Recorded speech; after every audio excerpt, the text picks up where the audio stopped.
स्कंद 3 अध्याय 2 भगवंतांच्या बाललीलांचे उद्धवाने केलेले वर्णन। श्री शुकदेव म्हणाले, जेव्हा विदुराने परमभक्त उद्धवाला अशा प्रकारे त्याच्या प्रियतम श्रीकृष्णांसंबंधी विचारले, तेव्हा त्याला आपल्या स्वामींची आठवण झाली आणि त्यामुळे त्याचे हृदय उचंबळून आल्याने तो काहीच उत्तर देऊ शकला नाही। जेव्हा उद्धव 5 वर्षांचा होता तेव्हा बालपणी खेळतानाही श्रीकृष्णाची मूर्ती करून तिच्या पूजेत इतका तन्मय होत असे की न्याहारीसाठी आईने बोलावले तरी तो येत नसे। तोच आता पुष्कळ वर्षे त्यांच्याच सेवेत राहून म्हातारा झाला होता, म्हणून विदुराने विचारल्यावर आपल्या प्रिय प्रभूंच्या चरणकमलांच्या स्मरणाने तो व्याकुळ झाला। अशा स्थितीत तो कसे उत्तर देऊ शकणार? तो 2 घटका काहीच बोलू शकला नाही। नंतर श्रीकृष्णांच्या चरणा रविंद मकरंद सुधापानाने तीव्र भक्तियोगात बुडून जाऊन तो आनंदमग्न झाला। त्याच्या शरीरावर रोमांच दाटून आले आणि अर्धोन्मिलित नेत्रांतून अश्रुधारा वाहू लागल्या। अशा प्रकारे उद्धवाला प्रेमप्रवाहात बुडून गेलेला पाहून विदुराने त्याचे जीवन कृतकृत्य मानले। हळूहळू जेव्हा उद्धव भगवंतांच्या प्रेमधामातून पुन्हा या लोकात आला तेव्हा त्याने आपले डोळे पुसले आणि भगवंतांच्या लीलांच्या स्मरणाने आश्चर्यचकित होऊन तो विदुराला म्हणाला, उद्धव म्हणाला, श्रीकृष्ण रूप सूर्य अस्ताला गेल्याने आमच्या घरांना कालरूप अजगराने गिळून टाकले आहे। आमची घरे ओसाड झाली आहेत। आता मी त्यांचे काय कुशल सांगू? अहो, हा मनुष्यलोक केवढा अभागी आणि त्यातून यादव तर अतिशय भाग्यहीन आहेत, जे नेहमी श्रीकृष्णांच्या बरोबर राहूनही त्यांना ओळखू शकले नाहीत।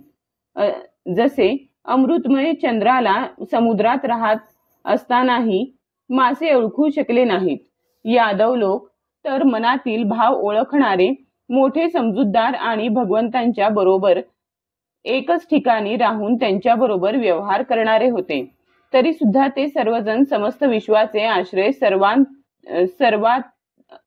सर्वात अंतर्यामी श्रीकृष्णांना एक श्रेष्ठ यादवच समजले।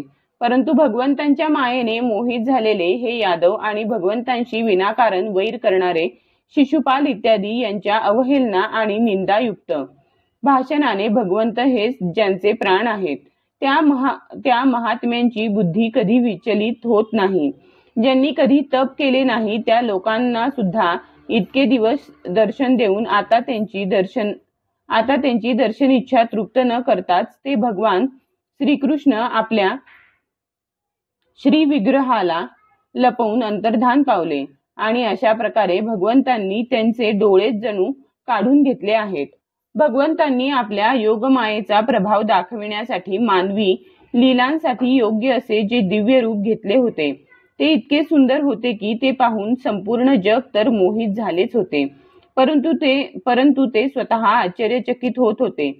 त्या रूपामध्ये सौभाग्य आणि सुंदरतेची पराकाष्ठा झाली होती।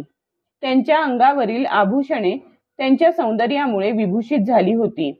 धर्मराज युधिष्ठिराच्या राजसूय यज्ञाच्या वेळी जेव्हा भगवंतांच्या त्या नयन मनोहर रूपावर लोकांची दृष्टी गेली तेव्हा त्रैलोक्यातील लोकांना असेच वाटले की सध्याच्या मानवसृष्टीच्या रचनेमध्ये विधात्याची जेवढी चतुराई आहे ती सर्व या रूपात पूर्णतया उतरली आहे। ज्यांचा प्रेमळ हास्य विनोद आणि लीलेने पाहण्याने सम्मानित वज्रबालांच्या नजरा त्यांच्यावरच खिळून राहत असत आणि त्यांचे चित्त असे तल्लीन होऊन जात असे की त्या घरातील कामधंदा अर्धवट सोडून पुतळ्याप्रमाणे उभ्या राहत असत। चराचर जगत आणि प्रकृतीचे स्वामी असलेल्या भगवंतांनी जेव्हा असे पाहिले की शांत स्वभावाच्या महात्म्यांना आपल्या घोर रूपात असलेल्या असुरांकडून पीडा होत आहे तेव्हा ते करुणेने द्रवले आणि अजन्मा असूनही बलरामासह लाकडातील अग्नीप्रमाणे प्रकट झाले। अजन्मा असूनही वसुदेवाच्या घरी जन्म घेण्याची लीला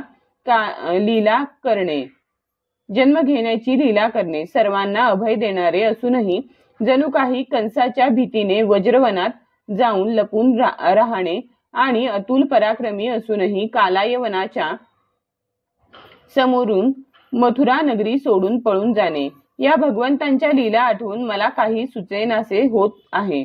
देवकी वसुदेवांना नमस्कार करून श्रीकृष्ण म्हणाले होते, तात माते, कंसाचे मोठे भय असल्या कारणाने मी आपली काही सेवा करू शकलो नाही. या माझ्या अपराधाकडे आपण लक्ष न देता माझ्यावर प्रसन्न असावे. श्रीकृष्णांचे हे शब्द जेव्हा आठवतात तेव्हा आजही माझे चित्त व्याकुळ होते. कालरूप असलेल्या ज्यांनी आपल्या केवळ भुवया वाकड्या करून पृथ्वीवरील सर्व भार नष्ट केला, त्या श्रीकृष्णांच्या चरणकमल परागाचा सुगंध घेतलेला कोण त्यांना विसरू शकेल. आपण सर्वांनी राजसूय यज्ञाच्या वेळी प्रत्यक्षच पाहिले की श्रीकृष्णांचा द्वेष करणाऱ्या शिशुपालाला अशी गती प्राप्त झाली की जी योगी कठोर योग साधना करून प्राप्त करू इच्छितात. त्या श्रीकृष्णांचा विरह कोणाला बरे सहन होईल. शिशुपालाप्रमाणेच महाभारतात युद्धामध्ये ज्या शत्रुपक्षाच्या योद्ध्यांनी आपल्या डोळ्यांनी नयनाभिराम श्रीकृष्णांच्या मुखकमलाचे अवलोकन करीत अर्जुनाच्या बाणांनी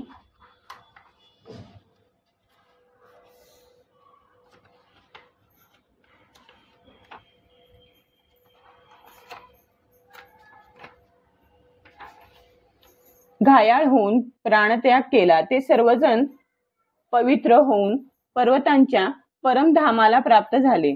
स्वतः भगवान श्रीकृष्ण तिन्ही लोकांचे अधिपती आहेत.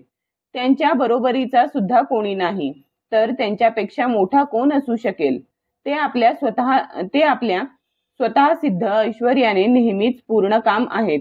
तरीही इंद्रादी पूर्वीपासूनचे लोकपाल अनेक प्रकारच्या भेटवस्तू देऊन आपापल्या मुकुटांच्या पुढील टोकांनी त्यांच्या पाय ठेवण्याच्या आसनाला प्रणाम करतात. विदुरा तेच भगवान श्रीकृष्ण राजसिंहासनावर बसलेल्या उग्रसेन महाराजांच्या समोर नम्रपणे उभे राहून म्हणत असत की, महाराज, आमची प्रार्थना ऐका. हा त्यांचा सेवा विनम्र भाव आठवून आमच्या सारख्या सेवकांचे चित्त अत्यंत व्यथित होत आहे. पापिणी पुतनेने आपल्या स्तनांना हलाहल विष लावून श्रीकृष्णांना मारण्याच्या हेतूने त्यांना दूध पाजले होते. तिलाही भगवंतांनी दाईस मिळण्याजोगी गती दिली. अशा त्या श्रीकृष्णांच्या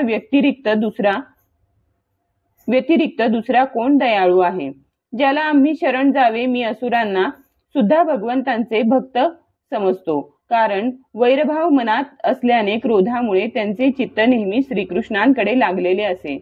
रणभूमीमध्ये सुदर्शन चक्रधारी भगवंतांना खांद्यावर घेऊन आपल्याकडे झेपावणाऱ्या गरुडाचे त्यांना दर्शन होत असे. ब्रह्मदेवांनी प्रार्थना केल्यावरून पृथ्वीवरील भार नाहीसा करून तिला सुखी करण्यासाठी भगवंतांनी कंसाच्या कारागृहात वसुदेव देवकीच्या पोटी अवतार घेतला. कंसाच्या भीतीने जेव्हा पिता वसुदेवांनी त्यांना नंदबाबाच्या गोकुळामध्ये नेऊन पोहोचविले, तेव्हा तेथे ते बलरामांसह 11 वर्षे आपले तेज गुप्त ठेवून राहिले. यमुनेच्या उपवनातील हिरव्यागार वृक्षांवर कलकलाट करणाऱ्या पक्ष्यांच्या झुंडीच्या झुंडी राहतात.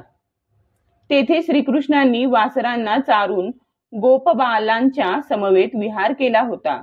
वज्रवासियांचे लक्ष आपल्याकडे वेधण्यासाठी ते अनेक बाललीला करीत.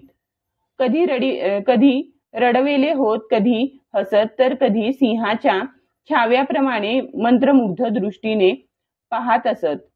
पांढरे शुभ्र बैल आणि निरनिराळ्या रंगांच्या गायींना चारता चारता ते आपले साथीदार गोपबालकांची बासरी वाजून करमणूक करीत असत. याच कालात त्यांना मारण्यासाठी जेव्हा कंसाने पुष्कळसे मायावी आणि इच्छेनुसार रूप धारण करणारे राक्षस पाठविले, तेव्हा त्यांना भगवंतांनी लहान मुलांनी खेळणी मोडावी त्याप्रमाणे सहज मारले. यमुनेचे विषमिश्रित पाणी प्याल्यामुळे मेलेले गोप बालक आणि गायी यांना जिवंत केले. कालियाला निश्चेष्ट केले आणि कालिया दोहाचे पाणी विषरहित करून ते पिण्यायोग्य केले. अपार धनाचा सुयोग्य उपयोग करण्याच्या हेतूने भगवान श्रीकृष्णांनी श्रेष्ठ ब्राह्मणांच्या द्वारा नंदबाबा करवी गोवर्धन पर्वताच्या पूजेच्या रूपाने गोयज्ञ करविला. हे महाभाग इंद्रयज्ञ न केल्याने आपला मानभंग झाल्याचे पाहून इंद्राने रागावून गोकुळाचा नाश करण्यासाठी मुसळधार पाऊस पाडावयास सुरुवात केली.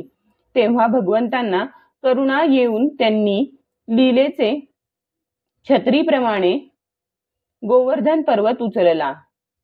लीलेने छत्रीप्रमाणे गोवर्धन पर्वत उचलला आणि वज्राचे रक्षण केले. शरद ऋतूतील चांदणे जेव्हा सर्व वृंदावनावर पसरत असे तेव्हा श्रीकृष्ण त्या चांदण्याचा आदर करून मधुर गाणे गात आणि फेर धरलेल्या गोपींची शोभा वाढवीत त्यांच्याबरोबर रास क्रीडा करीत. अध्याय 2 समाप्त.